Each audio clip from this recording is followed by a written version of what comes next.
এটা মানে মনে হচ্ছে যে দুই দিকেই কেবলা এরকম করে রাখছে আর কি। একেবারে তুমুল যুদ্ধ, পরবর্তীতে কাফেররা পিছু হটে চলে গেছে।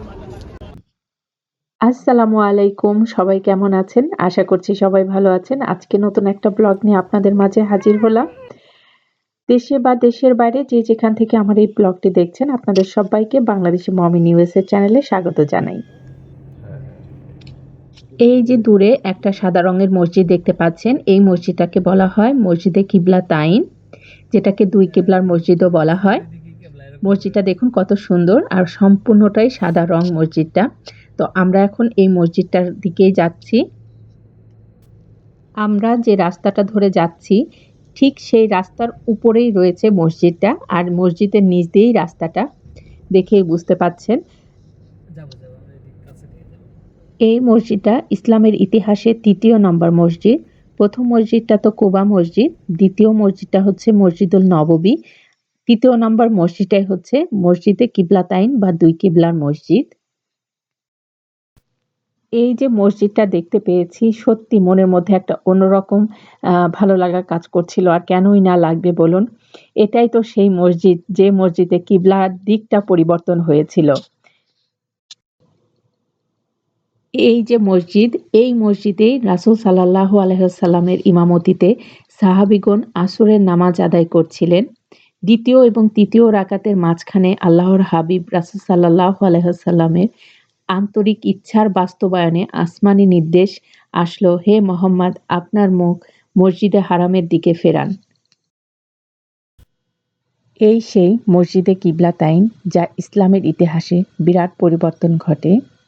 আল আকসা মসজিদের পরিবর্তে পবিত্র কাবার দিকে চিরস্থায়ী কিবলা হিসেবে মহান আল্লাহ তাআলা পরিবর্তন করেন। এই মসজিদটা তো দেখা হয়ে গেল, আমরা এখানটাতে নামি নাই, কারণ আমরা আরো অন্যান্য জায়গায়ও যাব। তো এখন আমরা রওনা দিয়েছি উহুদ পাহাড়ের দিকে। আর মসজিদটা গাড়িতেই বসে আমরা দেখে নিয়েছিলাম। উহুদ পাহাড়ে যেতেই চোখে পড়ল এত এত খেজুরের বাগান। পাহাড়ের গা ঘেঁষেই এই খেজুরের বাগানগুলো গড়ে উঠেছে। দেখেই বুঝতে পারছেন কি সুন্দর লাগছে এই বাগানগুলো দেখতে। আমরা যে সময়টা গিয়েছিলাম সেই সময়টাতে খেজুর গাছগুলোতে এত খেজুর ছিল না। তো সে খেজুর যে গাছে ধরে আছে সেটা দেখতে পাইনি। কিন্তু রাস্তার যে অপরূপ সৌন্দর্য, চারপাশটা দেখতে দেখতেই আমরা প্রায় উহুদ পাহাড়ের কাছে চলে এসেছি। মক্কা মদিনাতে আসার পরে যে জায়গাগুলো দেখেছি, গল্পে শুনেছি বা বইয়েতে পড়েছি, যখন স্বচক্ষে সেই জায়গাগুলো দেখেছি, সত্যি এটার অনুভূতি বলে বোঝানো যাবে না। ওই যে দূর থেকে দেখা যাচ্ছে উহুদ পাহাড় বা জান্নাতের পাহাড়। ধীরে ধীরে উহুদ পাহাড়ের কাছে যতই আগাচ্ছিলাম, নিজের আবেগ যেন আর ধরে রাখতে পারছিলাম না। সত্যি এই জায়গাগুলো এমনই জায়গা, এখানে আসলে আপনারা বুঝতে পারবেন যে কি মহত্ব এই জায়গাগুলোর মধ্যে আছে। এখানে যারা হজ এবং উমরা করতে আসেন, তারা কিন্তু মোটামুটি সবাই এই উহুদ পাহাড় দেখতে আসেন। আর এই যে সাদা মসজিদটা দেখতে পাচ্ছেন, এই মসজিদটার নাম হচ্ছে সোহাদা মসজিদ। উহুদের ময়দানে যে মসজিদটা আমরা দেখতে পাচ্ছি, এই মসজিদটা রাসূল সাল্লাল্লাহু আলাইহি ওয়াসাল্লামের চাচা হযরত হামজা রাদিয়াল্লাহু তাআলা আনহুর স্মৃতিতে এই মসজিদটা বানিয়েছে। এখন আমরা গাড়ি থেকে নামবো, নেমে এই যে উহুদের চত্বরটা আছে পুরাটাই ঘুরে ফিরে দেখব।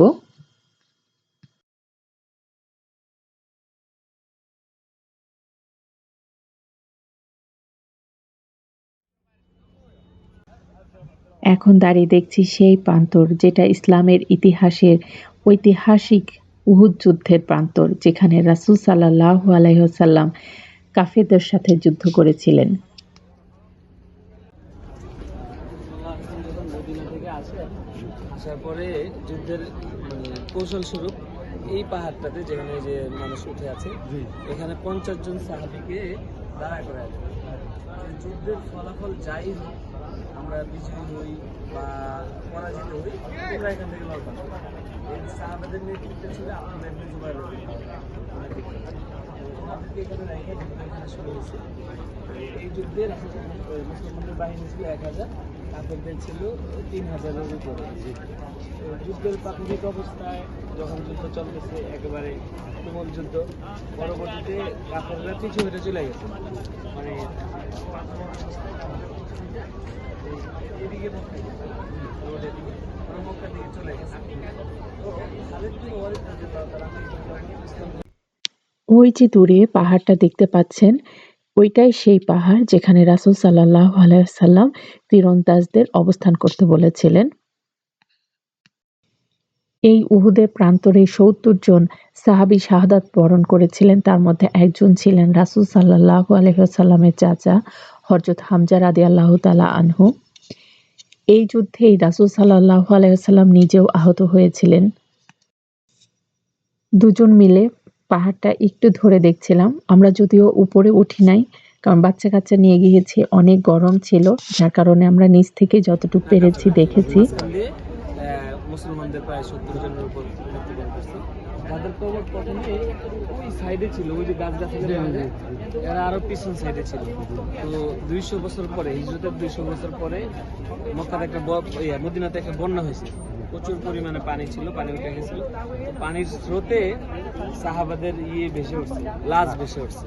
তখন ওই এক বাদশার আমলে, এই বাদশাহ হারুনুর রশিদের আগে ওনার আমলে ওনাদেরকে আবার এই জায়গাটাতে, অর্থাৎ যুদ্ধের জায়গাটাতে এখানে কবর দিতে হয়েছে। আমরা কবর জিয়ারত করতে চাইলে কবর জিয়ারত করি। এবং শুনলাম যে যখন রসুলাম খবর দিচ্ছিলেন, হ্যাঁ, কাপড় ছিল না, কাপড় ছিল না, তখন হলো ঘাস দিয়ে হ্যাঁ। তারপর ওই যুদ্ধেই বলছে আলহা জান্নাতি, আবু বকর জান্নাতি, ওমর জান্নাতি, ওসমান জান্নাতি। পরবর্তীতে রাসূল সাল্লাল্লাহু আলাইহি ওয়াসাল্লাম এই পাশ দিয়ে দাঁত মোড়ে শুয়ে দিয়েছে। এই মানুষজন যে উঠতেছে, এই যে কমপ্লেক্স আব্দুল্লাহ ইবনে উমর মাকতুম রাদিয়াল্লাহু তাআলা, যিনি মদিনার শিক্ষক ছিলেন, উনি কোরআন শরীফ শেখাতেন সবাইকে। এই যে জায়গাটা দেখতে পাচ্ছেন, এখানে রাসূলের সাহাবীদের কবর। এই কবরগুলো আমরা দাঁড়িয়ে দেখছিলাম। যুদ্ধের যখন আহ্বান করলেন, ওই টাইমে একজন সাহাবী, যিনি নতুন বিবাহিত হয়েছিল, উনি বিবাহের প্রথম রাত্রে সময়টা ছেড়েই উনি এখানে চলে এসেছেন। পরবর্তীতে রাসূল সাল্লাল্লাহু ওনার স্ত্রী এসে বলতেছে যে আমার স্বামীর ওখানে যুদ্ধে আছে। আল্লাহ চিন্তিত হয়ে গেল, যে খুঁজতেছিলেন পুরো জায়গাটাতে, যখন খুঁজে পাচ্ছিলেন না, তখন জিবরাইল আলাইহিস সালাম এসে বললেন যে ওনার গোসল হচ্ছে আসমানে, অর্থাৎ ফেরেশতারা ওনার গোসল দিচ্ছে, আপনি টেনশন করেন না, উনি আসছে, ওনাকে দুনিয়াতে পাঠানো। পরবর্তী দুনিয়া পাঠানোর পরে ওই যে বলছিলেন যে পাওয়া যাচ্ছিল না, এই কাফন পাওয়া যাচ্ছিল না, ওনার এই সাহাবের ক্ষেত্রে, অর্থাৎ উনি সর্বশেষ ছিলেন যখন সাহাবারা ফেরেশতারা ওনার গোসল করানোর পর দুনিয়াতে পাঠাইলো। পরবর্তীতে ওনাকে এখানে ওই ঘাস দিয়ে ডাইগা করে কবর দেওয়া হয়েছে। আমাদের সবার কবর কিন্তু ফার্স্টে এখানে ছিল না, ওই জায়গাটা ছিল। পরবর্তী 200 বছর পরে আছে এখানে। ওয়েলকাম ভাই, ফজল ফজল ফজল ফজল হাদায়া মদিনা চিটকা। গরম লেগে গেছে। এখানে বেশ কিছু দোকান আছে, চাইলেই আপনি আপনার প্রয়োজনীয় কিছু জিনিস এখান থেকে কিনে নিতে পারেন বা কারো গিফট দিতে পারেন, সেরকম টাইপের জিনিস এখানে পেয়ে যাবেন। তো আমরা এখন যে দোকানটাতে ঢুকেছি, এখানে ছিল মেয়েদের সাজুগুজু করার জিনিস, চুড়ি, মালা এই টাইপের। আর বাইরের দিকটাতে দেখলাম সাজিয়ে রেখেছে সুরমা, সুরমাদানি, মিসওয়াক, খেজুর, এরকম টাইপের বহু জিনিসই দেখলাম এখানে আছে। চাইলেই আপনি আপনার পছন্দ মতো জিনিসটা এখান থেকে কিনে নিতে পারেন। তবে এক এক দোকানে কিন্তু এক এক দাম চেয়ে বসে থাকে, একটু বার্গেনিং করে কিনলেই ভালো হয়। আমরা যার কাছ থেকে জিনিসগুলো কিনছি বা যে দোকান থেকে, এনার ব্যবহার কিন্তু খুবই ভালো ছিল। তো যেখানেই আমরা ঘুরতে যাচ্ছিলাম সেখানেই দেখতে পাচ্ছিলাম এত এত কবুতর। এখানেও এসে আমরা এত এত কবুতর দেখতে পেলাম। আর এই কবুতরগুলো যখনই মায়েরা মারিয়া দেখছিল, তো এই রোদ গরমে ওরা যখন ঘুরছিল একটু ক্লান্ত হয়ে যাচ্ছিল, কিন্তু কবুতরগুলো দেখার পরে আর ওই ক্লান্ত ভাবটা ওদের থাকছিল না, খুব মজা করছিল, মনে হচ্ছিল এটা যেন ওদের কাছে একটা খেলনা। তো এখন কবুতরগুলোকে ওরা খেতে দিচ্ছে। উহুদ পাহাড় থেকে বিদায় নিয়ে এরপরে আমরা গিয়েছিলাম খন্দকের যুদ্ধ যেখানে হয়েছে সেই জায়গাটা দেখতে যাওয়ার জন্য। আমরা যে জায়গাগুলোই ঘুরে দেখছিলাম, সেই জায়গা থেকে আর আসতে ইচ্ছা করছিল না। মনে হচ্ছিল আরো কিছুটা সময় এখানে কাটাই। কিন্তু করার কিছুই নাই। আমাদের হাতে খুব অল্প সময় ছিল। আর এই অল্প সময়ের মধ্যেই বেশ কিছু জায়গা আমাদের ঘুরে দেখতে হয়েছিল। ওই যে দূরে দেখুন পাহাড়, আর পাহাড়ের গা ঘেঁষে দেখুন কি বিশাল খেজুরের বাগান। তো এরকম বাগান আমরা জায়গায়, জায়গায় দেখতে পেয়েছি। আর কি যে ভালো লাগছিল। যদিও আমরা যে সময়টাতে গিয়েছিলাম খেজুর ছিল না গাছে। খেজুর থাকলে আরো কতটা না দেখতে সুন্দর লাগতো। এখন দাঁড়িয়ে আছি সেই প্রান্তর, খন্দক যুদ্ধের প্রান্তরে, যেটা ইসলামের ইতিহাসের ঐতিহাসিক খন্দক যুদ্ধের প্রান্তর। সত্যি এই জায়গাগুলো যে দেখতে পাবো মানে কখনো চিন্তাও করিনি। তো এখানে আসার পরেই দেখলাম বেশ কিছু মসজিদে কনস্ট্রাকশনের কাজ হচ্ছে। এখানে ৭ টা মসজিদ আছে বিভিন্ন সাহাবীদের নামে। রাসূল সাল্লাল্লাহু আলাইহি ওয়াসাল্লাম যখন যুদ্ধের প্রস্তুতি নিচ্ছিলেন, সময় এত অল্প ছিল যে কিভাবে কুরাইশদের সঙ্গে জিতা যায়। তো যার কারণে রাসূল সাল্লাল্লাহু আলাইহি সাল্লামের যে সাহাবীগণ ছিলেন তাদেরকে একসঙ্গে ডাকলেন। রাসূল সাল্লাল্লাহু আলাইহি ওয়াসাল্লাম যে সাহাবীদেরকে ডেকেছিলেন তাদের মধ্যে একজন সাহাবী ছিলেন, তার নাম ছিল সালমান ফার্সি রাদিয়াল্লাহু তাআলা আনহু। তারই পরামর্শে রাসূল সাল্লাল্লাহু আলাইহি ওয়াসাল্লাম এই প্রান্তরে যুদ্ধের যে কৌশলগুলো বা কিভাবে জিতা যায় সেই পরীক্ষাগারগুলো এখানে বানিয়েছিলেন। এই যে উপরে যে মসজিদটা এখন দেখতে পাচ্ছেন, এখন ওই মসজিদটার কাছে যাব। এটাই সেই মসজিদ যে মসজিদে রাসূল সাল্লাল্লাহু আলাইহি সাল্লাম নামাজ পড়তেন, পড়ে আল্লাহর কাছে দোয়া করতেন যে এই যুদ্ধে আল্লাহ কিভাবে জিতবো, কারণ আমরা সংখ্যায় এত কম। তো এটাই সেই মসজিদ। এখন সেই মসজিদটা দেখতে যাচ্ছি। মসজিদটা যেহেতু অনেক উঁচুতে, সহজেই যাতে যাওয়া যায় তার জন্য সুন্দর সিঁড়ির ব্যবস্থা করে দেওয়া আছে। যারা সিঁড়ি ভেঙে উপরে উঠতে পারবেন না, হুইল চেয়ার নিয়ে যাবেন, তো তাদের জন্য এখানে সুন্দর ব্যবস্থা করা আছে। এই যে দেখুন রাস্তাটা একদম সমান করে দেওয়া, যাতে সহজেই হুইল চেয়ার নিয়ে ওঠা যায়। দেখেই বুঝতে পারছেন যে কি সুন্দর ব্যবস্থা করে দিয়েছে মসজিদটার কাছে যাওয়ার জন্য। এখন আমি উপর থেকে আপনাদেরকে দেখানোর চেষ্টা করছি। দেখুন পুরাটার প্রান্তরে যে ছোট, ছোট মসজিদগুলো আছে সবগুলোই দেখা যাচ্ছিল। তো এই মসজিদটাতে আমরা আলহামদুলিল্লাহ ২ রাকাত নামাজ আদায় করেছিলাম। আর এই যে দূরে একটা সাইনবোর্ড টানানো আছে। এখানে আপনার সুন্দর মতো সবকিছু লেখা আছে। চাইলে এখান থেকে পড়ে আপনি প্রয়োজনীয় ইনফরমেশনগুলো জেনে নিতে পারেন।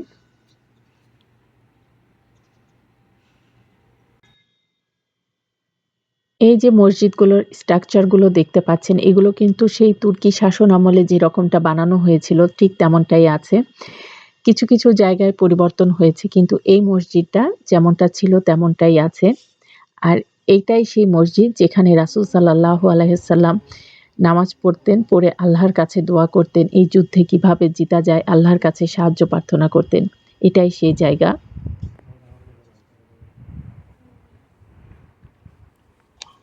মসজিদটার ভেতরে দেখতে কেমন সেটা একটু আপনাদেরকে দেখিয়ে দিচ্ছি। এই মসজিদটা দেখার পরে আমরা নিচে নেমে গিয়েছিলাম এবং নিচে যে বড় সাদা মসজিদটা আছে সেখানে যেয়ে আমরা নামাজ পড়েছিলাম। এখন আপনাদেরকে মসজিদের ভিতরটা কেমন সেটাও দেখিয়ে দিচ্ছি।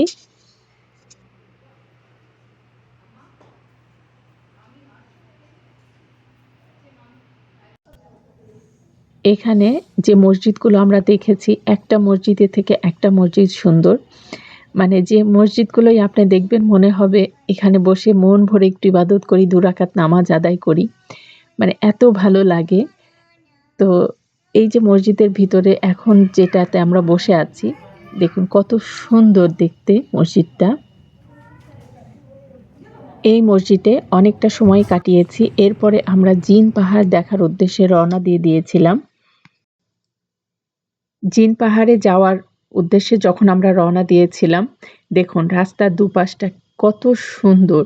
কোনো গাছ নেই, গাছের কোনো সৌন্দর্য নেই, কিন্তু পাহাড়ের সৌন্দর্যই আপনার মন কেড়ে নিবে। তো জিন পাহাড়ে যাওয়ার আগেই দেখলাম আরেকটা জায়গা যেখানে কিনা এরকম ছোট, ছোট গাড়ি রেখে দিয়েছে। চাইলে এই গাড়িগুলো চালানো যায়। তো সেরকম ব্যবস্থাও এখানে আছে। তো এই যে দেখুন সামনে দেখা যাচ্ছে সেই জিন পাহাড়। আমরা অনেকটাই প্রায় কাছে চলে এসেছি। মানে দূর থেকে দেখেই একটা অন্যরকম ভালো লাগা কাজ করছিল।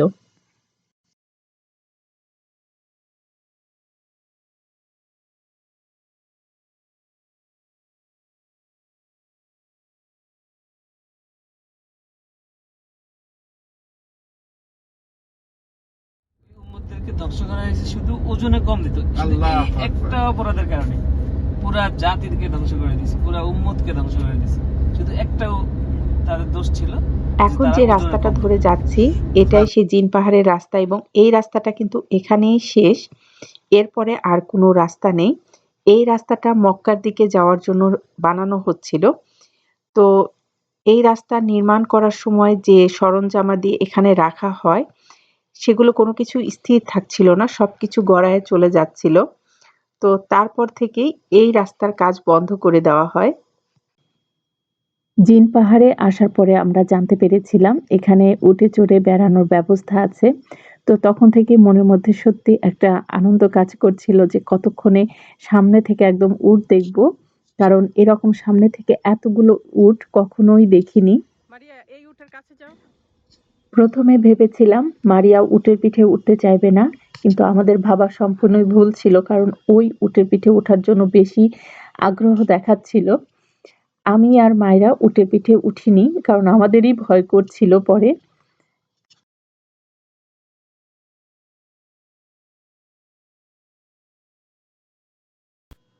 দেখুন মারিয়া কতটা খুশি হয়েছে উটের পিঠে উঠতে পেরে। তো যাই হোক, এখন ওরা অনেকটা জায়গায় ঘুরবে।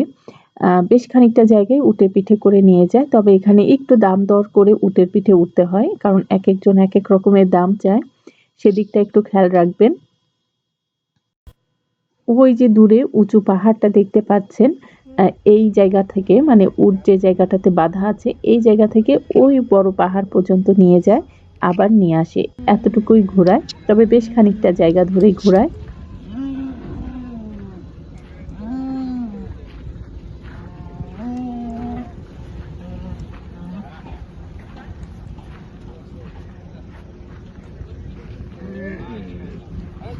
একটু আগে এই যে উটটা দেখতে পেলেন, এই উটটা কিন্তু ডাকছিল।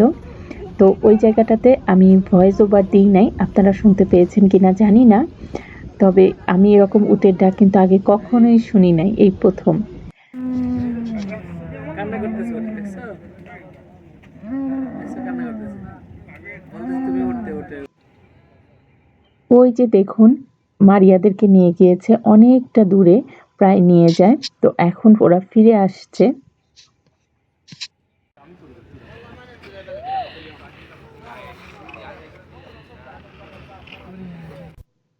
উটগুলোকে দেখুন কত সুন্দর করে সাজিয়ে রেখেছে। একদম নকশা করা কাপড় দিয়ে উটগুলো সুন্দর করে সাজিয়ে রেখেছে, দেখতেও ভালো লাগছিল। তো এখন একটু উটগুলোর গায়ে হাত দিয়ে দেখবো আসলে উটগুলো ধরতে কেমন, কারণ কখনোই তো উট দেখিও নাই, উটের গায়ে হাতও দিই নাই, এই প্রথম। আর মারিয়া তো অনেকবারই উট ধরছে, উটের কাছে যাচ্ছে, ওর একদমই ভয় লাগছে না। মায়েরা একদমই উটের কাছে যায়নি। আর আমি যখন ওকে বলেছি চলো আমিও একটু ধরবো, তুমিও আমার সাথে ধরবা, তো মায়েরা যায়নি। এই যে আমি এখন একটু উটের গায়ে হাত দিয়ে দেখছি, আমারও একটু ভয় ভয় কাজ করছিল। উট দেখা তো হলো, এখন চলে এসেছি জিন পাহাড়ের সেই আশ্চর্যজনক জিনিসগুলো দেখার জন্য। দেখুন আমরা পানি ঢেলে দিয়েছি আর পানিটা কিন্তু একদিকেই চলে যাচ্ছে, অন্য কোনো দিকে যাচ্ছে না, কিন্তু একদিকেই পানিটা গড়ায় চলে যাচ্ছে। আবার এই যে বোতল যে এখন ফেলে দিব, বোতলটা একই দিকে যাচ্ছে এবং এই বোতলটা যদি আপনি উল্টা দিকেও দিয়ে দেন, উল্টা দিকে যাবে না, একদম সোজা একদিকেই যাবে। এই জিন পাহাড় নিয়ে কত গল্প শুনেছি, তা আজ স্বচক্ষে দেখার সৌভাগ্য আমাদের হয়েছিল। এখানে এসে আমরা দেখতে পেলাম এই যে পাশেই যে মাটির রাস্তাগুলো আছে, আপনার গাড়ি বন্ধ করে রেখে দিয়েছে, গাড়ি একা একাই আপনি স্পিড বাড়িয়ে রওনা দিয়েছে, মানে চালানোও লাগছে না, গাড়ি একা একাই যাচ্ছে এবং অনেক জোরে যাচ্ছে গাড়িটা।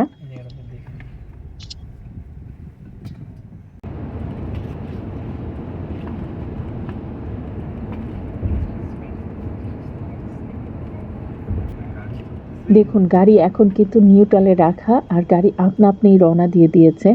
মানে এত জোরে যাচ্ছে মনে হচ্ছে কেউ অনেক জোরে গাড়ি চালাচ্ছে এরকমটা।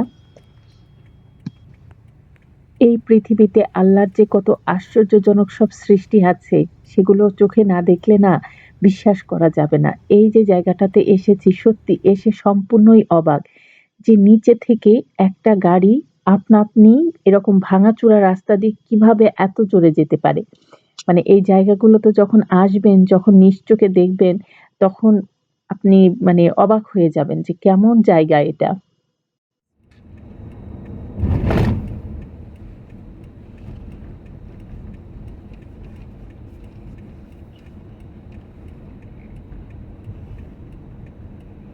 যদি এরকম উঁচু নিচু হয় তাহলে আমি বুঝতে পারি যে না, কিন্তু যদি সমানই যদি হয় তাহলে Totally 120 সমান। 120 কেমনে হয়? একেবারে টোটালি সমান। মানে ঢাকায় তো মানুষ ধাক্কা দিয়ে তো নেওয়া সম্ভব না। হ্যাঁ। মাটির রাস্তা তো অ্যাক্সিলেটর ছাড়া যাওয়া সম্ভবই না। না। এখানে এমনিতেই যাচ্ছে। সত্যি অবিশ্বাস্য একটি জায়গা দেখলাম যে রাস্তায় পানি ঢেলে দিলাম একদম নিচের থেকে উপরের দিকে উঠে যাচ্ছে, বোতলটা গড়িয়ে দিলাম, বোতলটা নিচের দিক থেকে উপরের দিকে উঠে যাচ্ছে। মানে এটা আপনাকে বিশ্বাস করতেই হবে এখানে এসে যখন এরকম দৃশ্যগুলো আপনি দেখবেন। পকেটে যখন ভরা হয়, অন্যের পকেটে আজকের ভিডিওটা এতটুকুই, দেখা হবে পরবর্তীতে নতুন কোনো ভিডিওর সাথে। সে পর্যন্ত সবাই ভালো থাকবেন, সুস্থ থাকবেন। আর আমার চ্যানেলটা যারা সাবস্ক্রাইব করেননি অবশ্যই আমার চ্যানেলটা সাবস্ক্রাইব করবেন। আজ তবে আসি, আল্লাহ হাফেজ।